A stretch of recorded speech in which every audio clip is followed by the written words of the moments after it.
गुरुर्ब्रह्मा गुरुर्विष्णू गुरुर्देव महेश्वरा सद्गुरु साक्षात परब्रह्म तस्मै श्री सद्गुरवे नमः।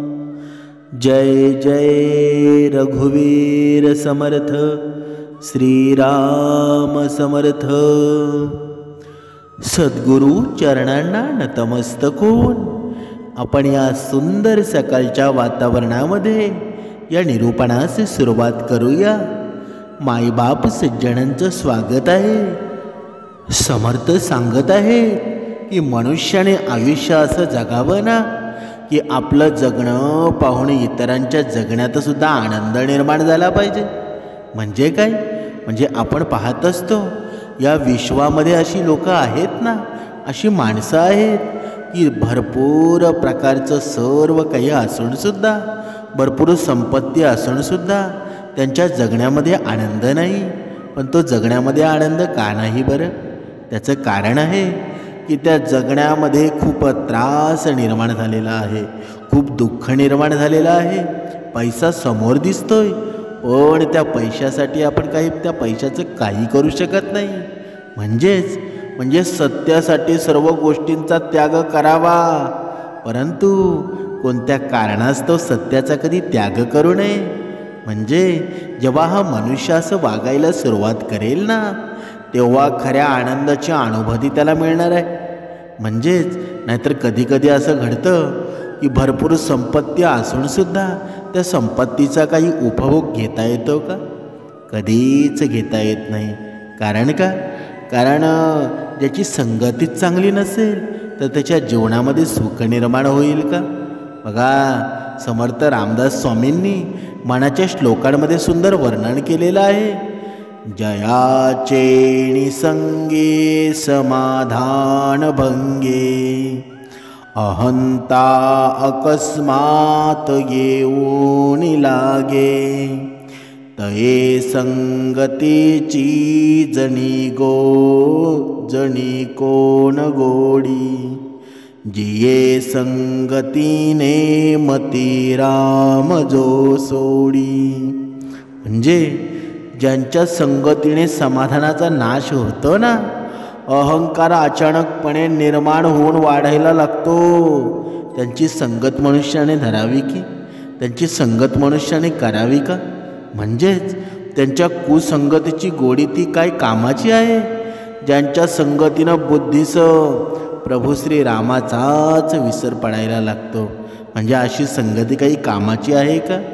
म्हणून समर्थांनी सांगितलेलं आहे ना की अशी संगती तू अजिबात करू नकोस, कारण या संगतीमध्ये तुझ्याच आयुष्याची राख रांगोळी होणार आहे ना।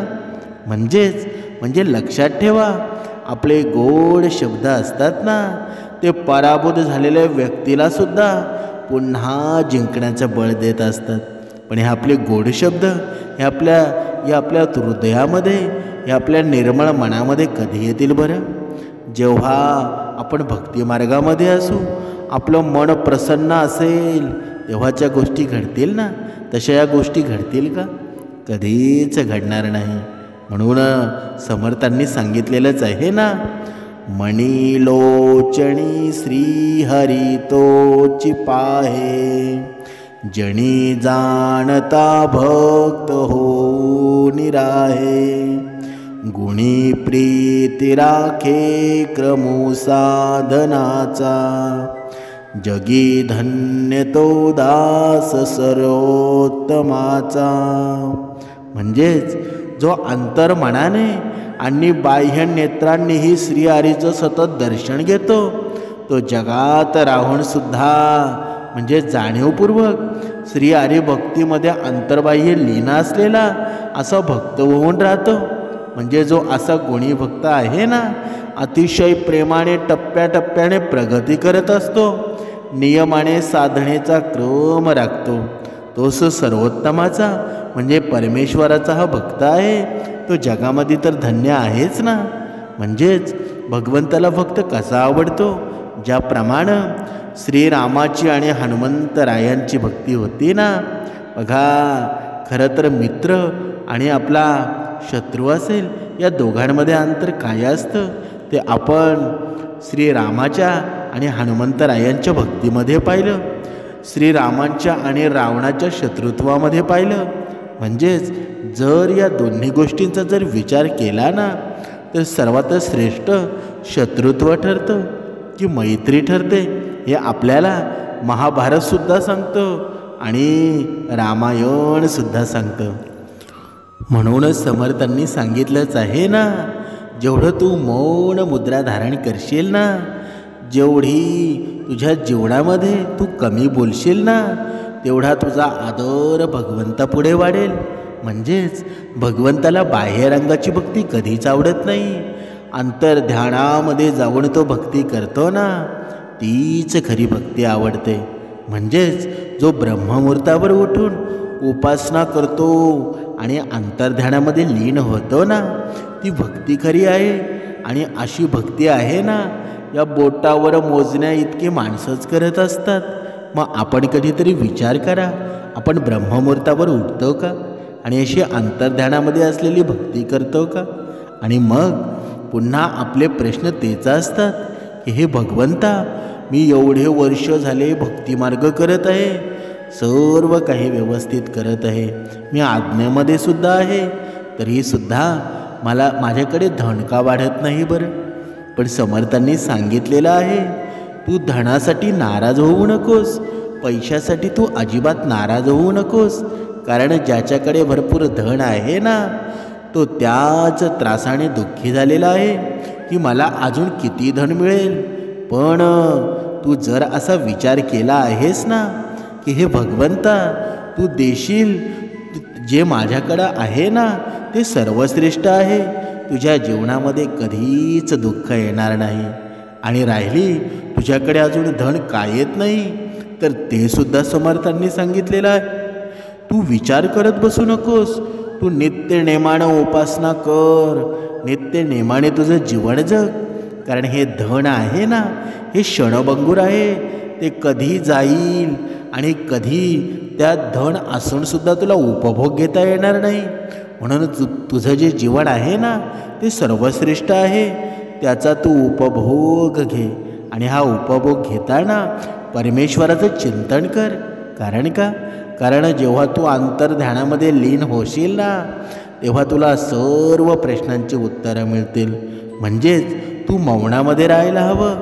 समर्थांनी मनाच्या श्लोकांमध्ये सांगितलंच आहे ना, मनारे जणी मौन मुद्रा धरावी, कथा आदरे राघवाची करावी, नसे राम ते धाम सोडून द्यावे, सुखालागे आरण्य सेवित जावे. म्हणजे अरे म्हणा, तू लोकांबरोबर असताना तू न बोलता मौन भावनेने राहावं. म्हणजेच तुझ्या वैखरीमध्ये तू जास्त बडबड करू नकोस, विनाकारण कोणत्या गोष्टीमध्ये तू अडकू नकोस. पण हा मनुष्य तसा करतो का? हा मनुष्य चार माणसामध्ये जेव्हा काही गोष्टी करायला सुरुवात करतो ना, तर या वैखरीमधून एवढे शब्द बाहेर येतात ना, कधीकधी शिव्यासुद्धा बाहेर येतात. म्हणजे वैखरीमधून किती बोलावं, काय बोलावं हे ज्याला समजलं ना, हे ज्याला कळालं ना, तोच भगवंताचा खरी भक्त होऊन जातो. समर्थांनी पुढे सांगितलेलं आहे, ज्या ठिकाणी भगवंताप्रती चर्चा चालू असेल ना, त्याविषयी सविस्तर आपण बोलावं. म्हणजे योग्य ते मार्गदर्शन करावं. ज्या ठिकाणी भगवंताविषयी बोललं जात नाही ना, म्हणजे सत्कार्याचा अभाव असतो, ते ठिकाण तू सोडून द्यावं. त्या ठिकाणी वायफळ चर्चा तू करत बसू नकोस.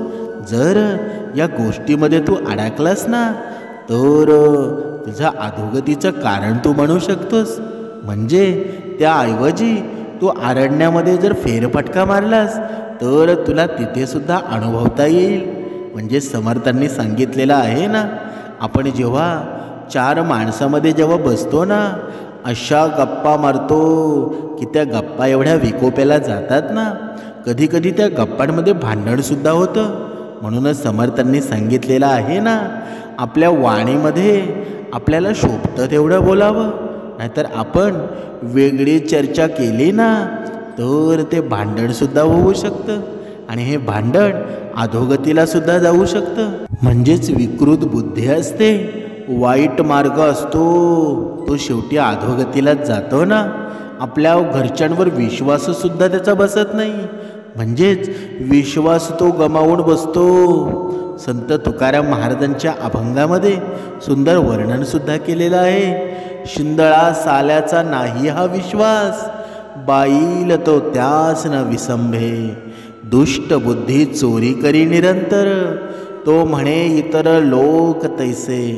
तुका म्हणे जया चित्ती जे वासना, तयाची भावना तयावरी. म्हणजे काय?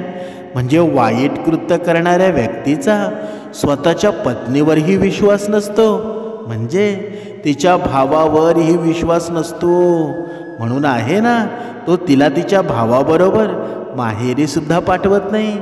चोरी करणाऱ्याला इतका व्यक्ती चोरच वाटत असतो. म्हणजेच जो चोरी करतो ना, त्या चोराच्या मनामध्ये चांदणा असं आपण म्हणतो ना, म्हणजे जो चोरी करत असतो, वाईट मार्गामध्ये गुंतलेला असतो, त्याला सर्व जी या डोळ्याने जी माणसं दिसतात ना, ती सर्व चोरच वाटत असतात. आणि तुकाराम महाराजांनी सांगितलं सुद्धा आहे, ज्याच्या मनात जसा भाव असेल ना तसं हे त्याला जग दिसतं. म्हणजेच जर आपल्या डोळ्यांवर चादर पांघरलेली असेल ना, तर हा निसर्ग आपल्याला दिसेल का? ही सुंदर झाडं, सुंदर वेळी, झाडांवर आलेली फळं आहेत, ती आपल्याला दिसतील का? म्हणून या डोळ्यांवरची चादर तुला अगोदर काढावी लागेल. आणि ही डोळ्यांवरची चादर तुझी निघेल कधी? जेव्हा तू भक्ती मार्गामध्ये येशील, जेव्हा समर्थ रामदास या विचारांमध्ये तू निर्मळ होऊन जाशील ना, तेव्हा या डोळ्यावरची पट्टी तुझी काढली जाईल. उपासनेमध्ये तू दर हप्त्याला जर हे श्रवण करशील, तेव्हा तुझ्या जीवनामध्ये आनंद निर्माण होईल. तुला जी सत्य परिस्थिती काय आहे ना, ते तुला समजायला लागेल. म्हणजेच पुढे तुकाराम महाराजांनी पुढच्या अभंगामध्ये सांगितलेलं आहे, उपदेश तो भलत्या हाती, झाला चित्ती धरावा. नये जाऊ पात्रावरी, कवटी सारी नारळे. स्त्री पुत्र बंदीजन, नारायण स्मरविती. तुका म्हणे रत्नसार, परी उपकार चिंधीचे. म्हणजे जी उपदेश करणारी व्यक्ती आहे, ही कोण आहे ना, ते तू अजिबात पाहू नकोस, तू अजिबात लक्ष देऊ नकोस. कधी कधी काय घडतं की आपण कधी कधी श्रवणाला जातो आणि कधी कधी बघा कीर्तन असतं, भजन असतो, काही इतिहासकार असतात, म्हणजे सर्वश्रेष्ठ मनुष्य असतो की तो आपल्याला काही दोन शब्द चांगले म्हणत असतो, म्हणजे निरूपणसुद्धा करत असतात. पण कधीकधी जो सांगणारा व्यक्ती असतो ना, समाजाला प्रबोधन करणारा व्यक्ती असतो, त्याचं कधीकधी चारित्र्यसुद्धा चांगलं नसतं. त्याची विचार करण्याची प्रेरणा असते ना, ती कोणी घेऊ नये असं प्रत्येकाला वाटत असतं. मग जर त्याचं कधी निरूपण असेल ना, तर आपण स्वतःहून म्हणत असतो. हा स्वतःच्या जीवनामध्ये आनंद निर्माण करू शकत नाही, तर मग आपल्या जीवनामध्ये करेल का? पण इथे सुंदर अभंगामध्ये वर्णन केलेलं आहे, जो उपदेश करणारा व्यक्ती आहे ना, ती तो त्याच्या मुखातून कधी बोलतच नसते. कारण हा सर्व बोलवता धणी कोण आहे बरं? हा बोलवता धणी आहे भगवंत. जरी त्याचे पाप असतील ना, ते त्याच्यापाशी राहू दे, तुला त्याच्याशी काहीच देणं घेणं नाही.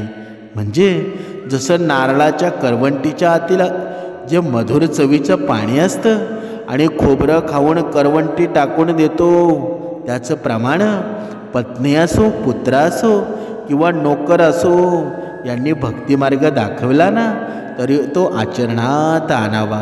तुकाराम महाराजांनी पुढे सांगितलेलं आहे, जसं मौल्यवान रत्न असतं, चिंधीमध्ये गुंडाळून चिंधीची काळजी घेतली जाते ना, तसं उपदेश करणारी व्यक्ती आहे, ती सामान्य जरी असली तरी ती श्रेष्ठ मानावा. म्हणजेच दुसरा काय करत आहे ना ते तू अजिबात पाहू नकोस. पण या कानाने आणि मनापर्यंत हे श्रवण तू केलंस ना तर तुझ्या अधोगतीमध्ये निर्मळता निर्माण होईल. तुझी अधोगती थांबली जाईल. म्हणून जरी कोणी तुला उपदेश करत असेल ना तर ते श्रेष्ठ मान. तो किती पाप करत आहे ना त्याच्याकडे तू लक्ष देऊ नकोस. कारण ही भगवंत रूपी ही नदी आहे ना ती अशीच तेवत असते. निरंतर तो दिवा असतो. त्या दिवाची वात असते कधी विझत नाही. फक्त तिथे तेल बदलतं.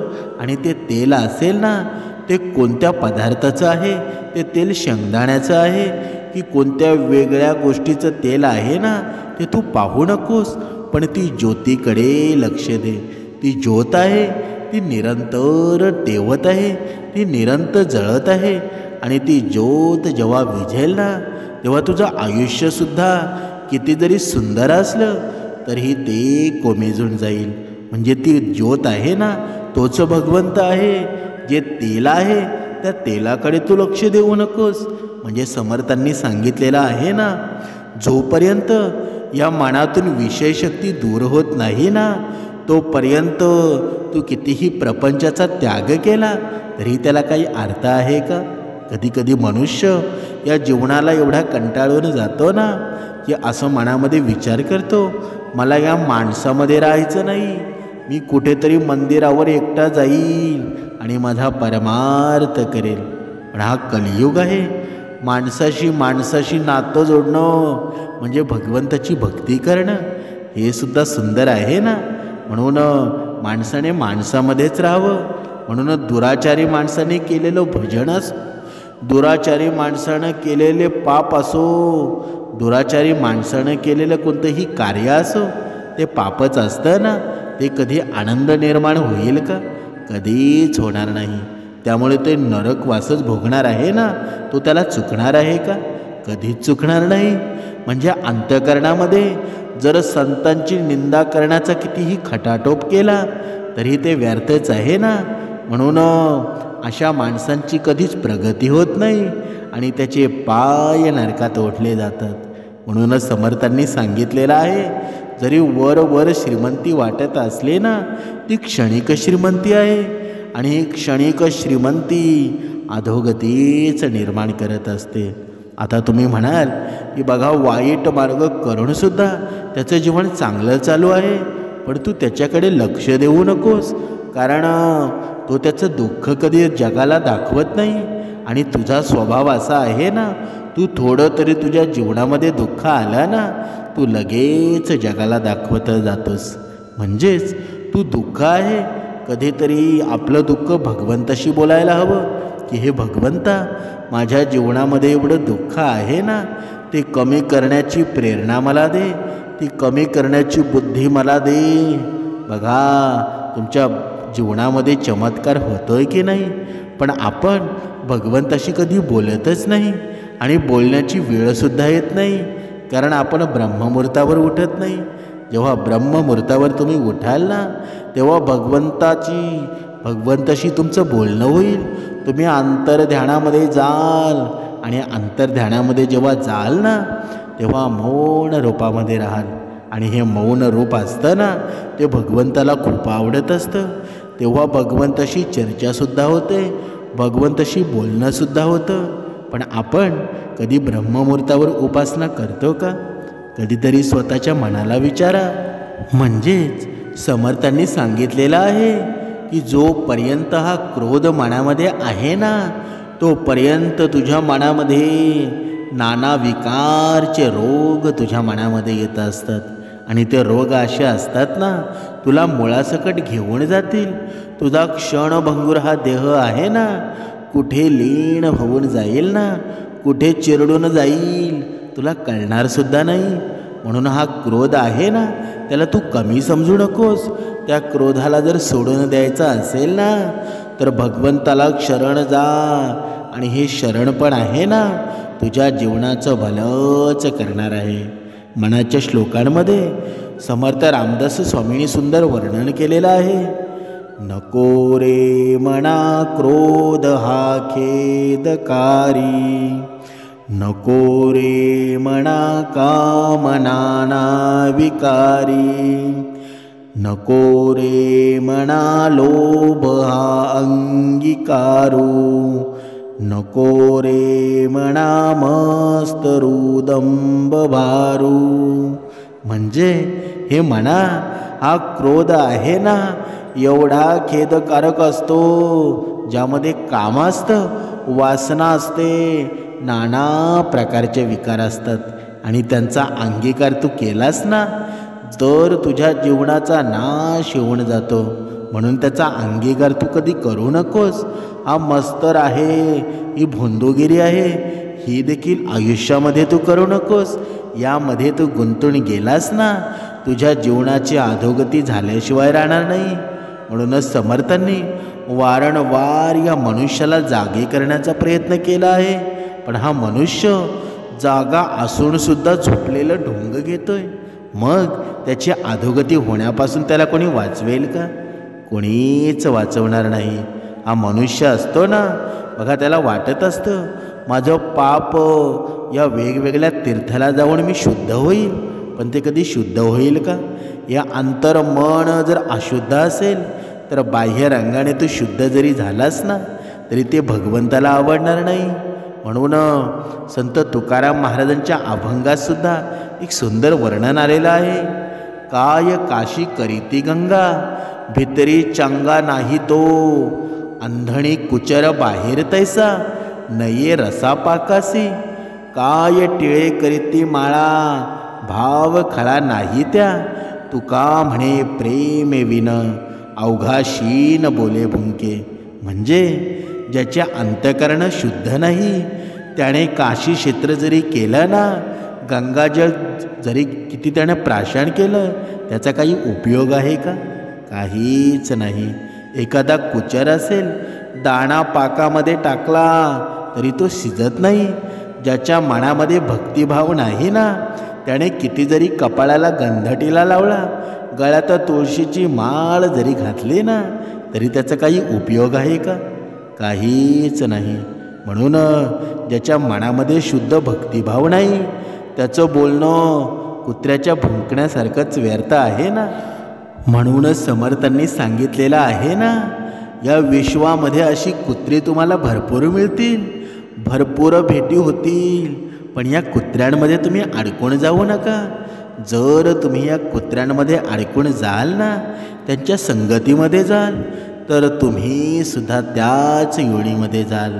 म्हणजे कुत्र्यांचं बोलणं कधी गोडा असतं का? ज्याप्रमाणे कोकिळा असते, पहाटे पहाटे आवाज करते ना, आपले कान मंत्रमुग्ध करून देते. पण तोच कुत्रा असतो, कुत्र्याचं भुंकणं चालू होतं ना तेव्हा या कानांना त्राससुद्धा होतो आणि ते विनाकारण भुंकत असतं.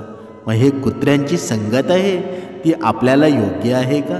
म्हणून प्रत्येकानं लक्षात ठेवा, या कुत्र्यांच्या तोंडाला कधी लागू नका, या कुत्र्यांची संगत कधी करू नका. आता हे कुत्रे कोण आहेत ना हे तुम्हाला सांगायची गरज नाही. तुमच्या आजूबाजूला, तुमच्या नातेवाईकांमध्ये हे कुत्रे आहेत ना, ते भरपूर माजलेले असतात. पण त्यांच्या तोंडाला तुम्ही लागू नका. जर समर्थांनी सांगितलेलं आहे, जर एखाद्या वाईट मनुष्याच्या जीवनाशी आपण जर खेळ केला ना तर तो आपल्या जीवनामध्ये सुद्धा होतो. आणि तसंच आहे, जर वाईट माणसाची संगत जर आपल्या जीवनामध्ये असेल तर ती अधोगतीचं कारणसुद्धा बनते. म्हणूनच समर्थांनी पुढे जाऊन असं सुद्धा सांगितलेलं आहे, जर वाईट मनुष्य आपला मित्र असेल तर आपलं श्रेष्ठत्व एवढं असावं की आपल्या सद्गुणानं त्याचा वाईटपणा दूर होऊन जावा. पण या जगामध्ये असं घडतं का? उलट वाईट संगती असेल ना, जर आपला सद्गुणपणा असेल, आपला श्रेष्ठपणा असेल, तो श्रेष्ठपणा नाहीसा होऊन आपण वाईट होतो. पण असं करून आपली भक्ती श्रेष्ठ होईल का? कधीच होणार नाही. जी भक्ती निर्मळ असते ना, तो त्या भक्तिमार्गासारखा होत असतो. वाईटाला सुद्धा श्रेष्ठ बनवण्याचं काम भक्ती करत असते. म्हणून मनुष्याने एवढं निर्मळ बनावं ना की समोरचा जरी किती वाईट असेल ना तरी त्यानं आपला आदर्श ठेवला पाहिजे. म्हणजेच आपण तेवढे श्रेष्ठ असायला हवं ना. पण आपण आहेत का? कधीतरी या गोष्टीचा विचार करून आपलं वागणं असावं. पण आपलं वागणं जर दुसऱ्याच्या जीवनामध्ये सुख निर्माण करत असेल तर तुम्ही समजून जा तुम्ही योग्य मार्गावर आहात. आणि जर आपल्या वारंवार भांडणं होत असतील, जर आपल्या वारंवार दुःख येत असेल तर समजून जावं आपल्या जीवनामध्ये काहीतरी चुकतं आहे. म्हणून आदराने बोलावं, समोरच्याचा रिस्पेक्ट करावा. तुमच्या जीवनामध्ये सुद्धा तुम्हाला रिस्पेक्ट मिळणार आहे. तुम्ही जर समोरच्याची इज्जत जर केली नाही ना तर तुम्हाला सुद्धा आयुष्यामध्ये इज्जत भेटणार नाही.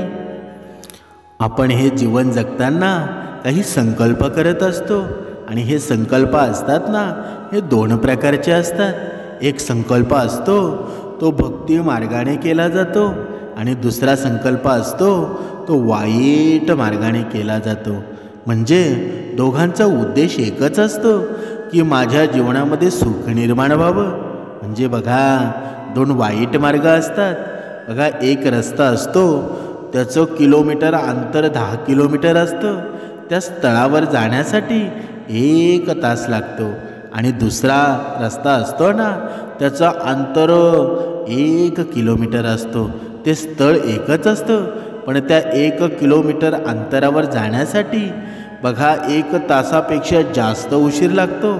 म्हणजेच कारण का? कारण तो 1 किलोमीटरवरचं जे अंतर आहे ना तो भरपूर खराब रस्ता आहे. आणि 10 किलोमीटर जे अंतर आहे ना ते सुंदर आणि स्वच्छ रस्ता आहे.